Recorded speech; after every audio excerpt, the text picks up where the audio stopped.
Les mois se suivent et se ressemblent. Nous voilà déjà au mois de juillet 2025. On a donc déjà consommé la moitié de l'année. Et quelle est la situation au niveau des vendeurs sur les différents marchés immobiliers que je suis? Comprenez bien les choses. Les erreurs du passé sont en train d'être corrigées sur cette année 2025. Donc évidemment, en termes de transactions, plus votre produit va être fort en termes de transactions, en termes de ce que vous proposez sur le marché, plus il est cohérent, plus vous avez de liquidité. Qu'est-ce que je veux dire? Les produits que j'arrive à vendre ou que mes collègues arrivent à vendre rapidement sont ceux qui ont vraiment intégré cette nouvelle réalité et ce marché qui a complètement tourné en 2023, qui aujourd'hui affiche des prix un peu plus agressifs, mais surtout les biens qui ont entre guillemets réussi à conserver leur valeur sont ceux qui n'avaient pas de problème, que ce soit au niveau urbanistique, au niveau technique, au niveau administratif et enfin au niveau évidemment financier. Parce que oui, l'immobilier fait peur, mesdames et messieurs les vendeurs. Et par conséquent, il faut avoir conscience qu'un acquéreur qui se lève et qui va vous donner le prix que vous voulez dans la mesure où il y a des incohérences sur votre dossier, que ce soit en termes de préparation justement du dossier de vente, en termes de préparation du bien ou en termes de préparation de votre situation, eh bien c'est pas compliqué, les erreurs sont absolument terribles et votre opération risque d'être gelée. Donc pour tous les vendeurs qui désirent vendre, j'ai envie de vous dire, ne vous donnez pas le bâton pour vous faire battre, préparez correctement votre dossier de vente. S'il y a des problèmes au niveau urbanistique, au niveau de déclaration que vous n'avez peut-être pas faites, d'autorisation notamment au niveau des changements de fenêtre que vous avez fait dans votre copropriété sans forcément demander l'autorisation, essayez de tout remettre à plat avant d'aller attaquer officiellement votre commercialisation. Le marché aujourd'hui est assez large et dans certains secteurs, on n'a jamais vu autant de maisons ou d'appartements à vendre sur ces 20 dernières années. Donc le stock ne fait qu'augmenter. Si vous, derrière, vous allez augmenter ce stock de vente avec votre bien parce que vous arrivez à un projet qui arrive à maturité et que vous désirez réellement vendre, eh bien, il faut que vous soyez d'équerre parce qu'aujourd'hui, la concurrence est rude et les hackers ne vous feront pas de cadeaux. Je l'ai dit dans une précédente vidéo, mais les taux d'intérêt ont augmenté. Aujourd'hui, nous sommes toujours à 3%, bien que les taux effectivement restent stables. On est aux alentours des 3,05 pour la région Franche-Comté lorsqu'on a un excellent dossier. Et évidemment que certains dossiers absolument exceptionnels arrivent à casser la barre des 3%, mais de manière générale, on va dire qu'un taux moyen est aux alentours des 3,30. Et ça, sans assurance. Donc attention, la situation n'est quand même plus la même. Si vous avez un produit fort, vous pouvez entre guillemets tenter votre prix, mais s'il vous plaît, travaillez un petit peu plus en amont vos projets de vente et essayez de faire quelque chose de cohérent sous peine de quoi vous risquez de griller votre bien, comme tous les biens que l'on voit aujourd'hui sur les marchés, que ce soit Belfort, Vesoul, Besançon, Dole et même Pontarlier, pour ne rien vous cacher. On a des biens qui sont grillés du côté de Pontarlier et j'en sais quelque chose malheureusement.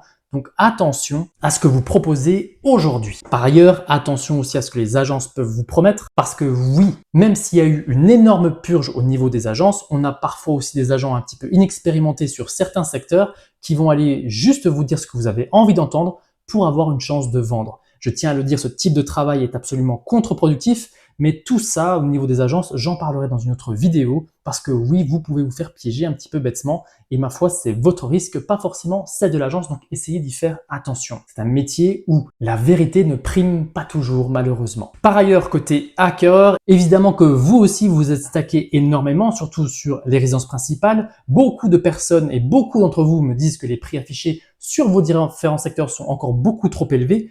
Je vous le dis, effectivement, les stocks de vente sont quand même encore assez larges, pas sur tous les secteurs bien évidemment de France, mais en tout cas en Franche-Comté, les stocks se sont largement élargis et on a des vendeurs qui sont de plus en plus à l'écoute en termes d'offres que vous pouvez faire. Vous n'avez pas idée de ce qu'une bonne offre au bon moment peut provoquer chez un vendeur et dites-vous bien qu'on a certains propriétaires qui attendent des offres parfois depuis plus de 3 ans. Donc essayez d'être attentif à ce que vous disent vos interlocuteurs parce que honnêtement, on a une vraie opportunité en termes de prix et honnêtement, il y a des situations que vous pourriez mettre à votre avantage pour peu que vous posiez les bonnes questions, pour peu que vous décidiez d'aller faire les visites, pour peu que vous décidiez de décrocher votre téléphone pour enfin mettre en place votre acquisition auquel vous pensez parfois depuis plus de 5 ans. Donc oui, il y a beaucoup de vérifications à faire. Oui, il y a des dangers administratifs, notamment au niveau du DPE et au niveau de l'autorisation que vous pourriez avoir sur votre bien en fonction de ce justement dit DPE. Dans la mesure où vous êtes investisseur, il va falloir y faire très attention.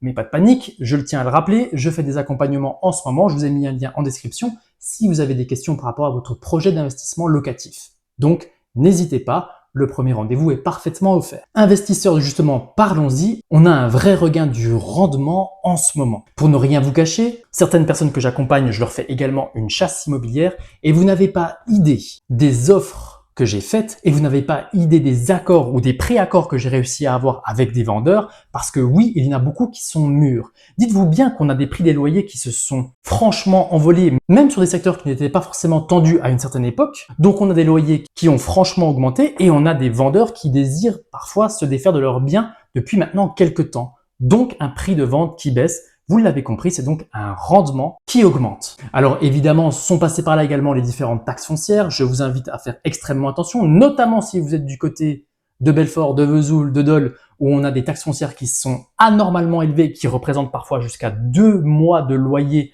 complet. Et donc c'est pour ça aussi que je vous invite à toujours calculer vos rentabilités sur 10 mois et non pas sur 12, comme le font beaucoup des agents immobiliers, pour pouvoir correctement calculer la soutenabilité de vos différentes dettes. Mais la réalité, elle est là aujourd'hui. Et par ailleurs, en termes de location, effectivement, on avait des secteurs qui étaient absolument pas tendus et qui sont en train, entre guillemets, de se tendre. Par contre, les locataires sont toujours plus en demande de logements de qualité. Et ce qui m'étonne toujours, c'est qu'aujourd'hui, en 2025, eh bien, j'arrive à trouver encore des appartements ou parfois des immeubles où on a simplement, vous savez, le fameux bac à évier avec la fameuse prise gaz juste à côté et même pas de frigo, un carrelage des années 90 et des fenêtres parfois double vitrage qui ont plus de 30 ans. Ce sont bel et bien ces biens-là qui ne se vendent plus. C'est bien ces biens-là qui nécessitent d'être rénovés et parfois en étant juste un petit peu stratégique et en faisant les choses correctement, pour pas trop cher, vous arrivez à faire passer ce fameux bien qui est absolument défraîchi d'une classe F à une classe D sans trop de difficultés et pas forcément pour très cher. Vous avez des opportunités comme ça qui se multiplient partout sur les secteurs de Franche-Comté. Donc, s'il vous plaît, profitez-en parce que si dans un an, on a des taux qui repassent à 2,5, eh bien, évidemment qu'on va à nouveau avoir des acquéreurs et des investisseurs entre guillemets plus touristes qui vont revenir pour faire des offres qu'ils ne devraient pas faire. C'est ce qui s'est passé d'ailleurs durant l'année 2019, 2020, 2021 et 2022. D'ailleurs, si on y réfléchit convenablement, la grande purge et la grande claque au niveau de l'immobilier et du marché de la transaction de manière générale, c'est bel et bien sur les investisseurs qu'elle s'est produite. Je tiens quand même à vous rappeler qu'en 2015, nous avions à peu près le même niveau de transaction qu'aujourd'hui, à savoir à peu près 800 000, et que les investisseurs représentaient difficilement 9% de toutes les transactions immobilières de France. Dites-vous bien que ce chiffre est monté à 30% durant les années que j'aime bien appeler de la bulle immobilière. Et par conséquent, qu'est-ce qui s'est passé avec l'explosion du Pinel et avec l'explosion du LMNP qui est arrivé en début de cette année? Eh bien, c'est bel et bien tous ces investisseurs qui sont en train gentiment d'être purgés. Et donc, on a parfois des investisseurs qui, par la situation actuelle, deviennent également des proies pour d'autres investisseurs. Bref, vous l'avez compris, le marché de la transaction n'a jamais été aussi avantageux pour les investisseurs, on va dire, qui ont les moyens. Et il y a honnêtement des beaux prix d'acquisition sur lesquels rentrer en ce moment sur cette année 2025. Et entre nous soit dit, c'était quand même assez prévisible. Par ailleurs, en termes de location, très sincèrement, moi qui suis dans le Haut-Doubs, je n'ai jamais vu autant de tension. C'est un petit peu triste à dire. Donc dans tout le secteur, Pontarlier, Malbuisson, Métabier, Mout, ou encore en allant sur Morteau ou en allant même un petit peu plus loin du côté des Rousses, tous les propriétaires qui exploitent me disent tous la même chose, il n'y a jamais eu autant de demandes qu'aujourd'hui. Avec des dossiers toujours de plus en plus forts, et évidemment que la période est un petit peu particulière, on a beaucoup de personnes qui viennent tenter leur chance en Suisse, notamment sur l'année de septembre, parce qu'évidemment, il y a les enfants, et par conséquent, en ce moment, il y a une demande qui est encore plus forte que d'habitude, sans compter en plus les touristes qui viennent chez nous. Mais je ne parle pas que du Haut-Doubs, je peux aussi parler de la tension locative qu'il peut y avoir, par exemple, sur une ville comme Vesoul. Vous allez me dire, bien sûr, Vesoul, il n'y a pas de tension locative. Eh bien, détrompez-vous. Il y a tellement de biens défraîchis, il y a tellement de biens, entre guillemets, dans leur jus, comme je vous ai décrit juste avant, à savoir juste avec le bac à l'évier et puis tout simplement une prise gaz pour la gazinière et des fenêtres pas changées et évidemment du papier à cigarette entre les différents logements qui sont proposés aujourd'hui à la location, que juste en faisant un petit peu mieux, eh bien, aujourd'hui, on arrive à avoir des rentabilités qui sont quand même extrêmement bonnes. On arrive à aller trouver du bon dossier même sur ces villes-là, si et seulement si on présente un produit sur le marché qui est tout simplement au goût du jour. Et c'est d'ailleurs bel et bien ce qui est en train de se passer avec l'explosion d'Airbnb.